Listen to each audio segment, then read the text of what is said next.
Finally, we're back in Amphibia, and the story actually is going somewhere. Thank you. My goodness, that whole Earth crap, i- it's unbelievable. I know there's still a few more Earth episodes, but they suck so bad. And it's just nice to see an Amphibia episode where it's like, oh yeah, remember what the show used to be about? An actual storyline where there's stakes and there's characters and we want to see what happens next and there's mystery and the good stuff, the things that why people love stories. Let's do more of that. So, very good episode. I like it. We get to see some crazy stuff going down. Like, I don't know exactly where this is going. I'm assuming there's the big bad, like there's the king and then there's someone above him.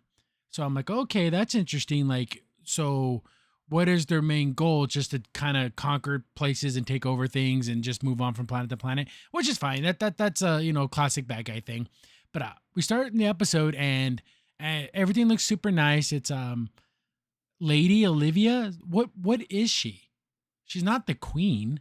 She's like a duchess or something. Like, what's her relation to the king?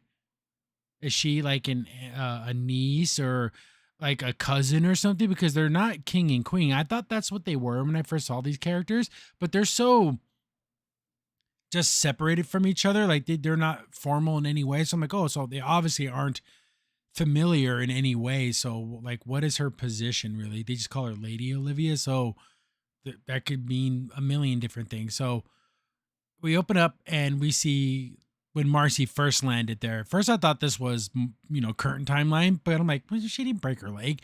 But this is when Marcy first landed, and Lady Olivia is like, hey, this is the land we take care of. We made many generations. We've promised to take care of the animals and the land and all the good stuff. And, that's why we took care of you because we're trying to be good people. Marcy's like, that's so awesome. I promise you, Lady Olivia, that I will continue this. I will help you protect the people.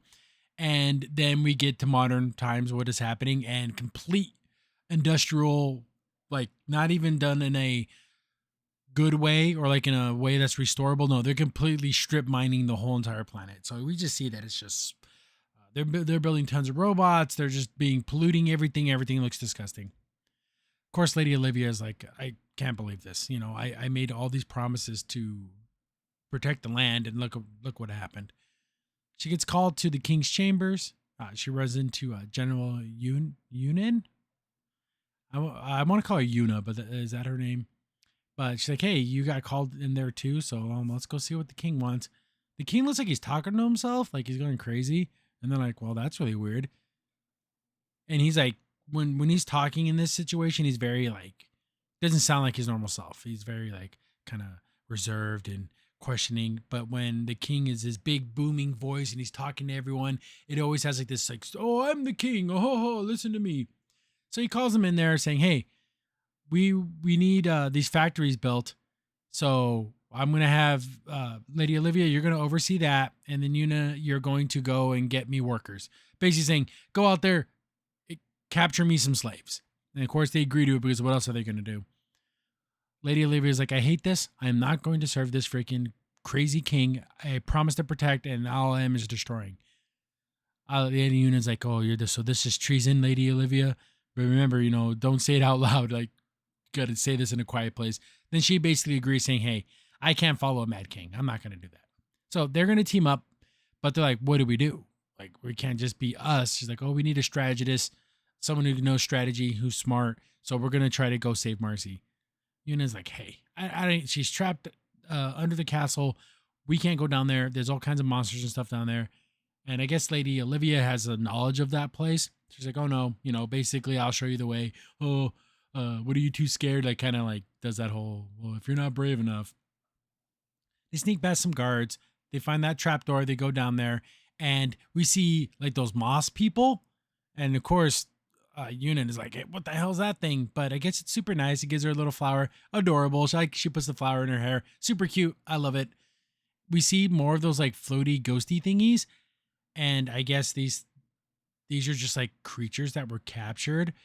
I guess what she explains it, even though she's not 100% sure, Lady Olivia is like, hey, I think this whole underground area is where our ancestors imprisoned all the other races that we conquered. And they're like, oh, that's unpleasant, but that's their history. So I guess they go from planet to planet, they conquer the planets, they keep some of the people to like steal from like their technology or their knowledge, and then they use it for themselves. They get to the big massive door, they open it up, and then we have Marcy's in her little like rejuvenation, the bath, the thing that during the whole entire series of Boba Fett, he was like in that bathtub, even like Goku during the Namek saga. But so she was like healing in that thing. They pull her out, they wake her up, they kind of smack her around. I'm like, God, geez, be a little more gentle. But she's all woozy, goofy out of it. They start to walk out of there. The room has a bunch of eyeballs looking at them, and then it makes like a hologram. While this is not a bad idea, it just doesn't make any sense. So it projects that they're outside. Lady Una sees her mother, and the mom's like, look what you've done. You promised to protect this land and these people, and you failed me, and it turned into like a big monster to scare her. So this hologram is like projecting their fears. How does it know their fears?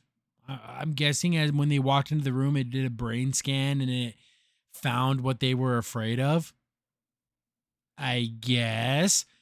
So Marcy figures it out. She's like, oh, it's like VR. And of course, they have no concept of what VR is.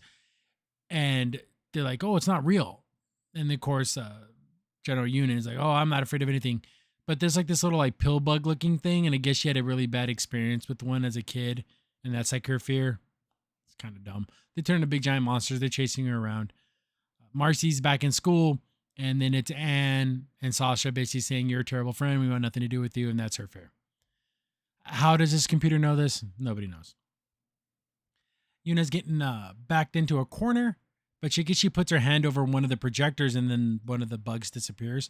And then she figures it out. Oh, these little eyeball things are making these projections. So destroy all the cameras. Destroy all the eyeballs. They do that. They bust everything up. They stop the little like projection nightmare thing. They're about to leave. And then King Andrew shows up. Oh, where are you ladies going? We have so many things we need to get done. I did not see. This is the problem with half episodes where it's just everything has to happen super fast. But I'm just glad the story's moving forward. Basically, there is a collective. I guess he said with those shadowfish, those little floaty things, they're able to somehow extract your brain and keep your brain waves alive or something, or just like your consciousness alive.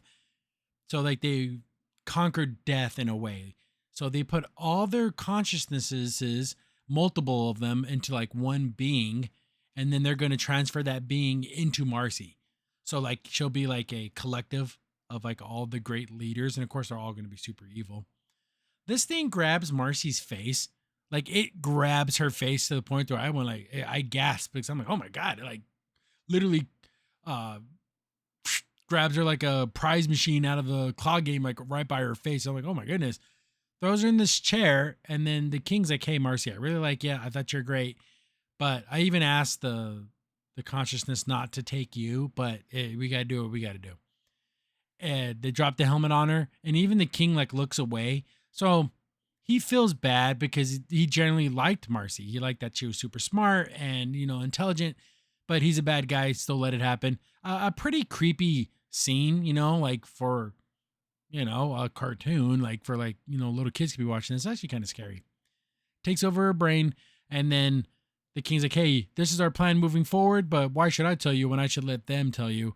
And then it kind of gets like the big creepy smile, glowy arachnid eyeball looking things. Bam, into the episode. Okay, things are happening. We have this entity, this collective of minds that are obviously super evil. They're inside of Marcy now. So how are we going to separate this from Marcy without killing Marcy?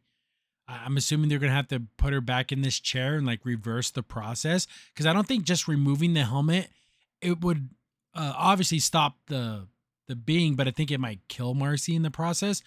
And Sasha and Anne don't know about this. They to their knowledge, they think Marcy's dead.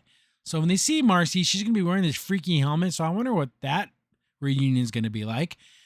But what is their overall plan? Strip the planet of all its resources and just move on. They want to move on to Earth, but Earth has weapons. And like, if there was something of this scale of invasion, I mean, nuclear weapons would come into play. But I don't know if they know that. But yeah, thank you for giving us story again, giving us characters that we care about and we want to see them, what they go through and how they think and how they change and how the environment will dictate their decisions and are they doing the right thing, stuff that makes stories worth watching, not just random stupid crap on Earth with museum people and going to the grocery store. We don't need any more of that. Just stick to this and it'll be great. Thank you so much for a good actual Amphibia story episode. We're going back to Earth apparently in the next couple episodes, so it's going to be bum episodes until we're back in Amphibia. But yeah, thanks for watching, guys. Moving through, I think we only got a few more left. I break episodes up into 2-parters, but yeah, super fun. Love watching. I think the arachnid design's pretty cool. I think the outfit's really kind of futuristic, kind of fantasy. Super cool. I like it. I want to definitely see, does she get powers with this? Or is she going to be just super smart? Yeah, can't wait to see more of this and less of Earth. Crimson Sin here. Thanks for watching the video. Remember, liking, subscribing, sharing, and commenting on the video really helps out a lot. It gets the video spread around more people get to see the videos, and we get to make more videos for you guys. So thank you, and we appreciate every single one of you guys.